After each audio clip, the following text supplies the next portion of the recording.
Hi, I'm Annie Botticelli, and this is the Storyteller Forecast for Pisces for July 2015. Go to my website, aspiritualspark.com, or click on the link below this video to see more about my personal live coaching and to see more about my 28-day virtual coaching program called Shine, which is available on a sliding scale and is intended to help you navigate through all of the starry opportunities in the most graceful way possible. And while you're there, sign up for my free email newsletter and become part of my community. We have a wild roller coaster ride in July. We start out the month with the same sweetness that marked a good portion of June. We've got a full moon right at the beginning of the month. Actually, July 1st is an epic astrological day. It's a power day. There are many things happening on the first day of July. This full moon we start out with is the first of 2 full moons this month. So it's rare that that happens, but this is one of the months where we have 2 full moons. So we're going to have extra of what the full moons bring, which is the emotional shaking off, sometimes the drama, sometimes the coming to fruition of something that has been hoped for, and the chance for positive news at this full moon at the beginning of the month is increased because we now, versus last month where we had a challenging aspect with Neptune to the full moon, this month starts out with a sweet aspect to Neptune. And so the sun is making a wonderful aspect to Neptune and the moon is making a wonderful aspect to Neptune. And all of this is happening at the full moon. So it's just a very strong power day. We also, on the same day, have Venus and Jupiter making a conjunction. So this is just a really big deal. So let's talk about the full moon. Some of you are going to experience this energy of the full moon in your 11th house, but more of you are going to experience the full moon energy in the 10th house, and some of you will experience it in both. We know, or at least if you've been listening to my reports, you know, and if not, then now you know, that things are not always as neat as you will feel this in this house. That is a simpler way to do astrology, just by looking at what solar house an event happens in, but it's not entirely accurate because it depends on what the degree of Pisces for whatever sign you're watching or whatever placement you're watching for. So the placement of Pisces for your rising sign or your moon or your sun, whichever you're watching for, it gets shifted in your solar chart depending on that degree. So that's why some of you will experience this in the 11th house and some of you will experience this in the 10th house. So what does that look like either way? So full moons bring fullness, completion. There's going to be an especially dreamy element to this full moon because of Neptune's involvement, and it's in a nice angle. So this should be positive. So anyone working in the artistic fields or the healing arts or anything involving psychology or deep probing into the mind will especially benefit from this full moon. And the 11th house rules groups or social media or friendships or things working on a team. This can also have something to do with an acquaintance or someone that you know but don't know very well. It could be someone you know well, friend, or it could not be. But in any case, the rest of you are going to have this fullness or completion happen in your house of work. Career, work, life purpose, also the house of fathers or father figure. Some of you will have your mother in this house. It depends on various factors in the chart, but one of your parents.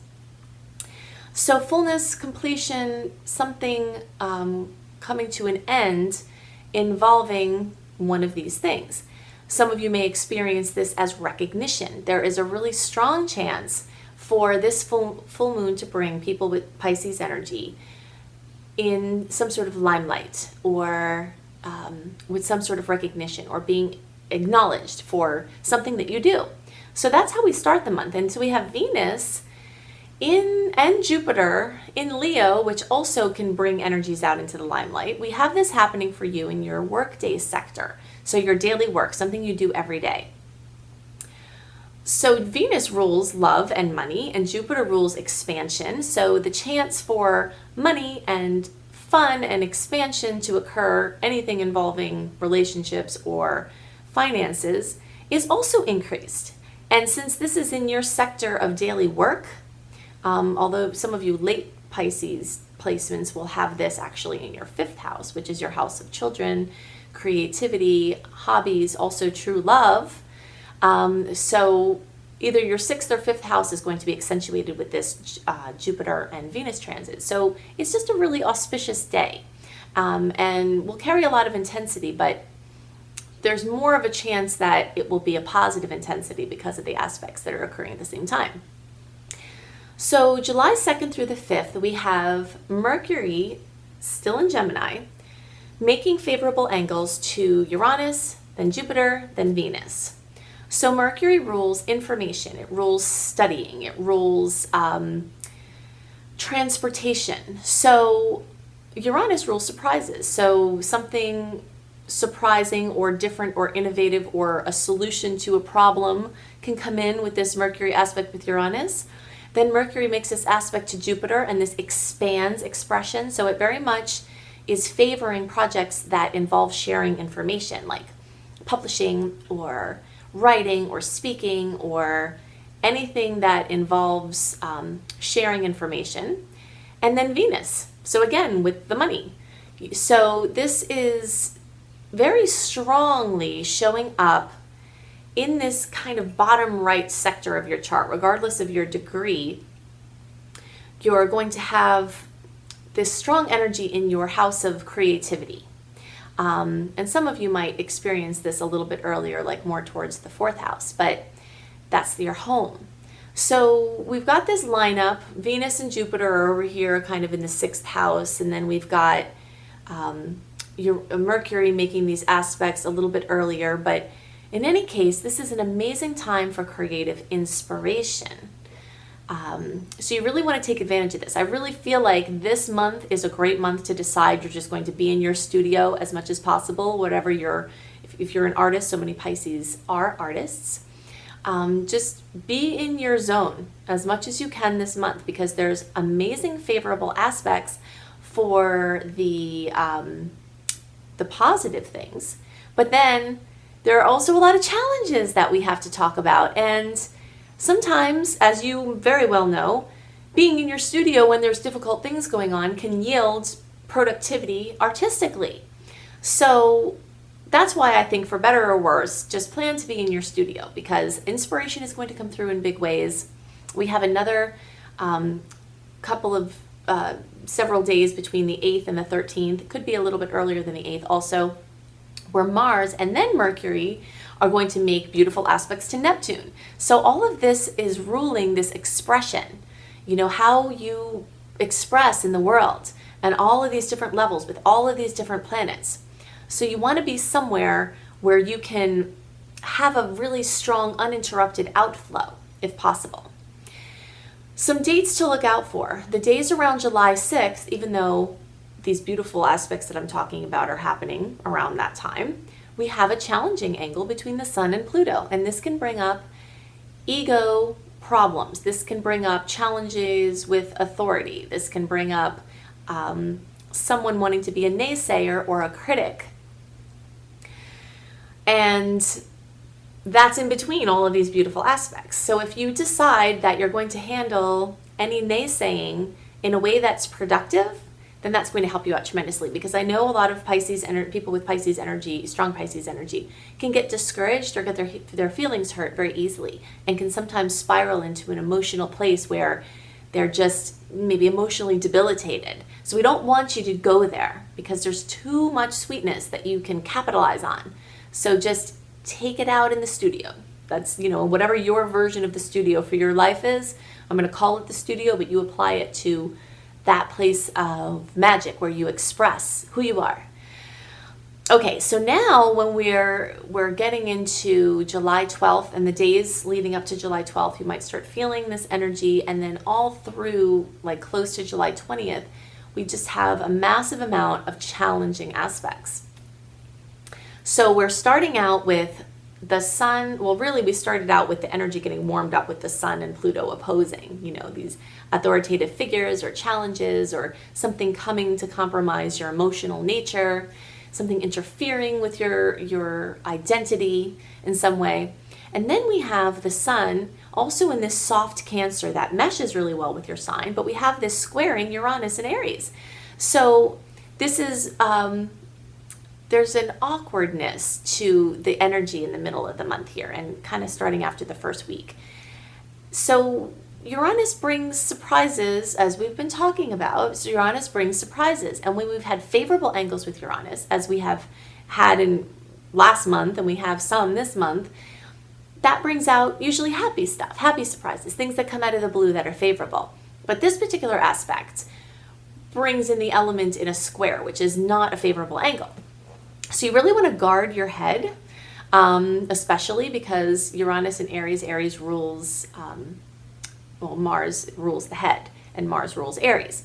So you want to watch yourself, you don't want to be not paying attention to things around you. Things can drop on your head, things can bump into you, you just want to really mind yourself. And this theme is going to continue throughout a good portion of July as we get into more of these transits. So July 13th and the days around July 13th, always remember that when I give you a date that something is happening exactly, that's usually not the only day that you could see a manifestation of this energy. Sometimes you feel it before, sometimes you feel it after. It's like an orb of energy. So Venus is squaring Saturn.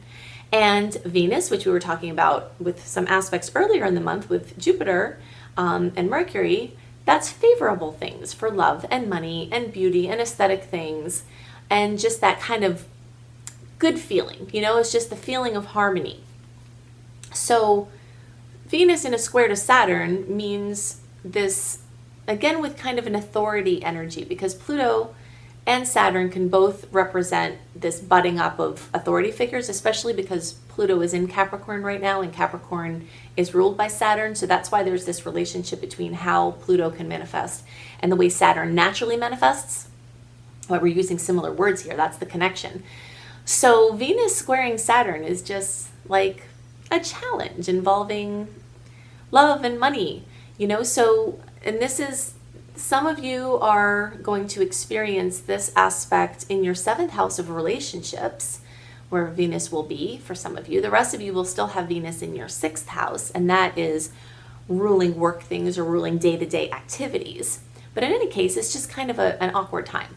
Then on July 15th and the days around July 15th, we have the new moon in Cancer.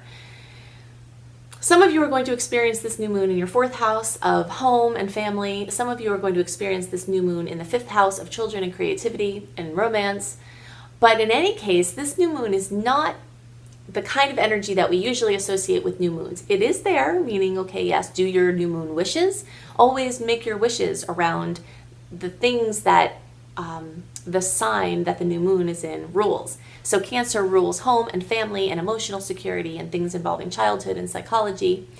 So you want to make your new moon wishes if you're wanting certain things involving home and family life. You definitely want to take advantage of this new moon for making your wishes, but just know that the new moon comes with a lot of baggage. It's not just the new yay kind of energy that new moons have. It's got a lot going on. Besides this sun squaring Uranus thing and Venus squaring Saturn thing, we've got Mercury and Mars opposing Pluto.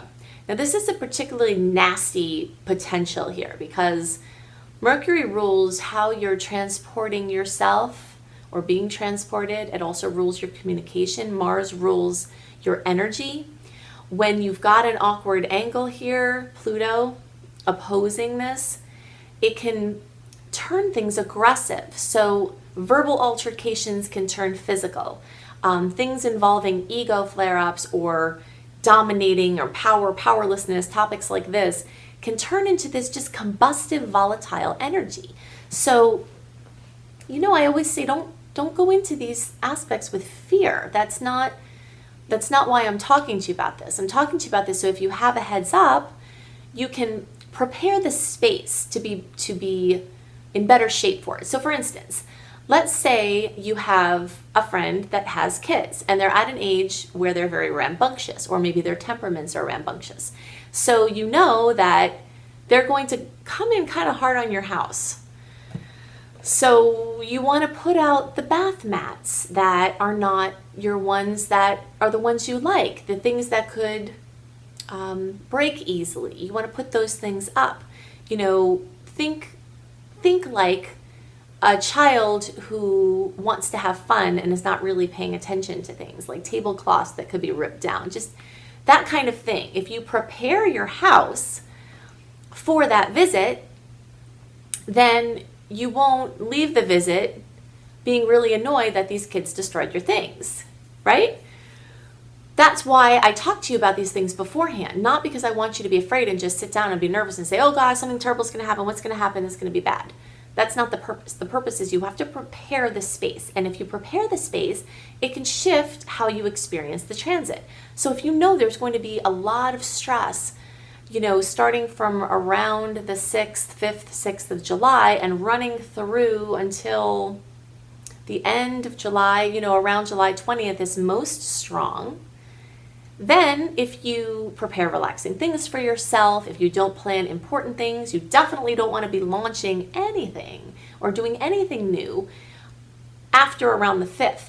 You know, if you had a window the second half of June into the first several days of July, if you have to get something out, you have to do something, you have to present something, those are your really good times for that.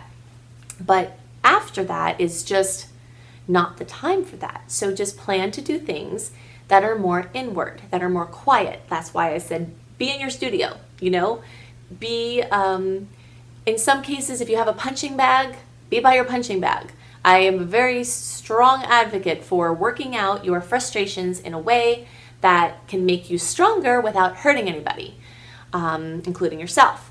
So this is that kind of energy. So Mars and Pluto in opposition, with Mercury involved there in opposition, is just a volatile, challenging aspect. And people are going to be acting wild. And maybe you will have yourself prepared, but you've got to be looking out for the people who are totally not paying attention to any of this and are just letting unconscious programs run their lives without having any awareness that this is happening. And that's most of humanity is doing this. And even the people who are paying attention, trying to be conscious, we're still working with a really skewed ratio of 10, 20, 30% of consciousness to all of this unconscious stuff with our unconscious programs that are manifesting through these challenging aspects, right? We always talk about these aspects as showing us weak links.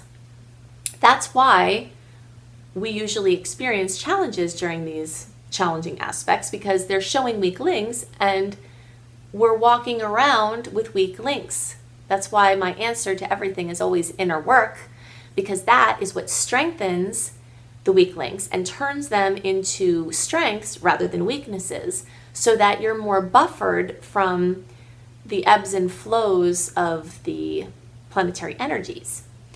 July 18th, we have another challenging aspect, which is Mercury still in Cancer now, making a square to Uranus. And again, with the awkwardness, is just in the movement, there's awkwardness. In speech, there's awkwardness. In presentation, in way of being, there's just like, it's just kind of messy. So be as slow moving and deliberate and as present and as quiet and as inward as possible. So then we have a sweet aspect around the 21st through the 23rd, where the Sun and Mercury are conjunct, and this is a power day when this happens, but that they're also making a beautiful aspect to Saturn. So this is a day when realistic and hardworking approaches will lead to positive things now and in the future. Anything involving Saturn always has a chance to extend the energy out further into the future. So if you're locking in something positive like you can here, decisions you make, presentations you make, if you have to make a presentation or something, if you can avoid doing it around, well, most of the month, as we talked about, from around the 6th through like the 20th or so, the 20th through the 24th has this, it's just an easier energy. Now, with that being said, we've got July 25th, Venus is going retrograde. So there's awkwardness involved with that. If you listen to my June report, you know that the shadow period for Venus retrograde actually began June 22nd. So most of July, well, all of July actually is covered in this Venus retrograde energy, even if it's not quite official. Similar to if you notice things coming up with Mercury retrograde. Mercury retrograde is something that more people are familiar with because we have it happen 3 to 4 times a year. Venus retrograde only happens once every year and a half. So we're not as familiar, but you can apply some of the same principles. So this retrograde, this going backwards, and I'm calling it Venus retrograde in Leo because it spends most of its time in Leo, but it actually starts out as Venus in Virgo for, this 0 degrees that it had gotten to before it starts to go retrograde. And then it spends all of the rest of the time in Leo.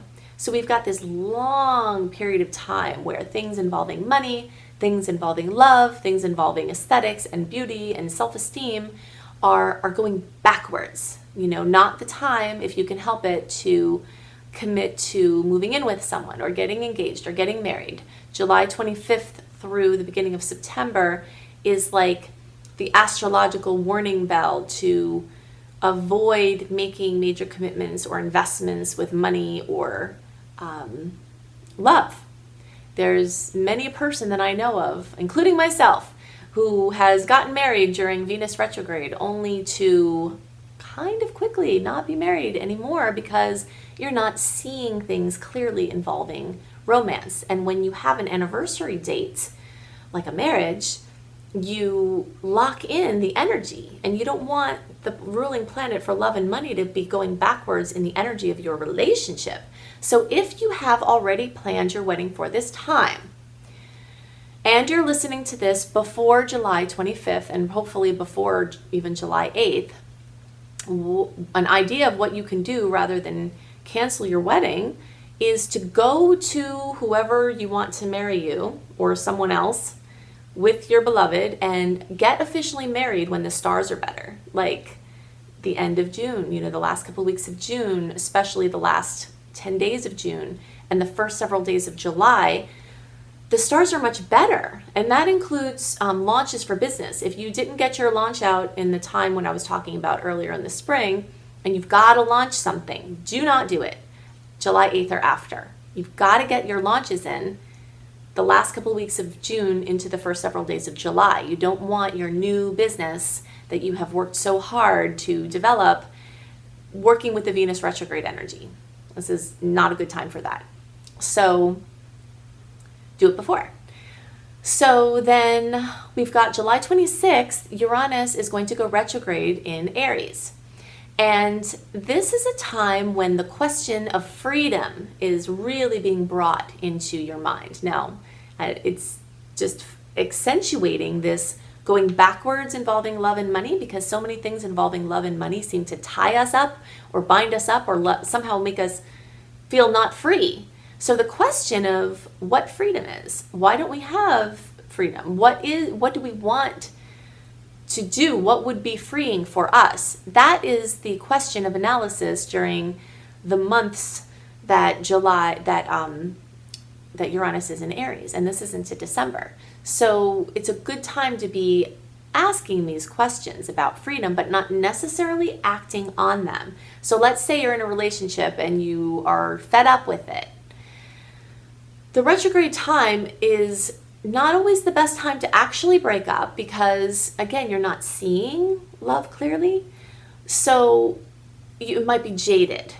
And then once Venus goes direct, which is into September, if you have to make some decisions about relationships or money, it's a little bit more clear, but then you've got a Mercury retrograde coming right up on it afterwards. So if you've got to make a big decision and you can possibly hold off, just let these things percolate over the next several months. Venus retrograde is the best time to go into counseling, either financially, like to learn how to budget or learn how to do investing or something with money. And it's also the best time to go into couples counseling or individual counseling. You will notice if you're in a relationship that is going to be one that you're staying in, that you'll cover a lot of ground. And even though you'll keep questioning, am I supposed to be in this? I'm not sure I'm supposed to be in this. You'll be very fruitful in your therapy when Venus is in retrograde. It's a wonderful time to go back over things. So then July 31st, we have our second full moon, and this is in Aquarius. For you early degree Pisces, you'll have this happen in your 12th house, which can be very emotional and very, bring up lots of fears. The rest of you will have this happening in your 11th house. So depending on your charts, you've got this full moon in Capricorn at the beginning of the month, and then the full moon in Aquarius at the end of the month. And so we have some similar houses being accentuated, but it's going to depend on what degree of Pisces you have as to where it's going to fall. So if you didn't already experience fullness coming with something involving a friend or an acquaintance or social media or something like that, you may experience that at the second full moon. Or maybe a friend will just need some assistance and you'll have to show up for someone that way. Anything involving the 11th house or involving the sign of Aquarius, which the first full moon and the second full moon both are involving this energy in some way, whether it's through house or sign. This makes us ask the questions or come to see ourselves as a functioning member of a community, something larger than ourselves. So kind of really just framing, like, how are we helping other people? How are we showing up for other people? How can we help someone besides ourselves? How can we put away or put aside some of our dramas and show up, for other people? So that's going to come up several times throughout the month. So a wild roller coaster ride with some sweet spots. I'm describing this in my write-up. I do a write-up that my community gets. So if you haven't signed up for my free email newsletter, you definitely want to do that, because before the month comes, I send out my written version of the aspects that I talk about. And sometimes I go over some other aspects that I don't have time to talk about, where you can see it kind of concisely in one place, what's coming. And in my write-up, I titled July Gwazi. And Gwazi was a wooden roller coaster ride that was at a theme park in Florida. And it was old and rickety. And it had really long drops, but when you went to go back up again, it's all like bumpy, bumpy, bumpy, bumpy, bumpy. And then there's just like basically intermittent back crunching, jostling and annoyance with small sections of wee. So that's how I describe July. It's like just, it's awkward. And in many places here, but there's small sections of wee. So right at the beginning of the month, we've got that. We've got a couple of little patches that we talked about. At the end of the month, we have a little bit of that, So I hope that this roller coaster ride is workable for you. And I hope that you choose to focus on inner work so that you can make all of these aspects better for yourself. If you want some help with that, go to my website, aspiritualspark.com. Definitely sign up for my free email newsletter. Check out my personal live coaching, and definitely look into my 28-day virtual coaching program called Shine. I have had the blessed opportunity to work with people all over the world, all different ages, all different backgrounds, with astrology as a basis for our interaction, although it extends far beyond astrology. And I've gotten to see what are the similarities in the problems that people, humans, are working with. What do we all have in common? And how do you work with those problems and resolve them? And I put that into the Shine program. So I'm very excited about it. And maybe you will be too. So check it out, and I hope you have a wonderful month. I'll see you next month. Bye.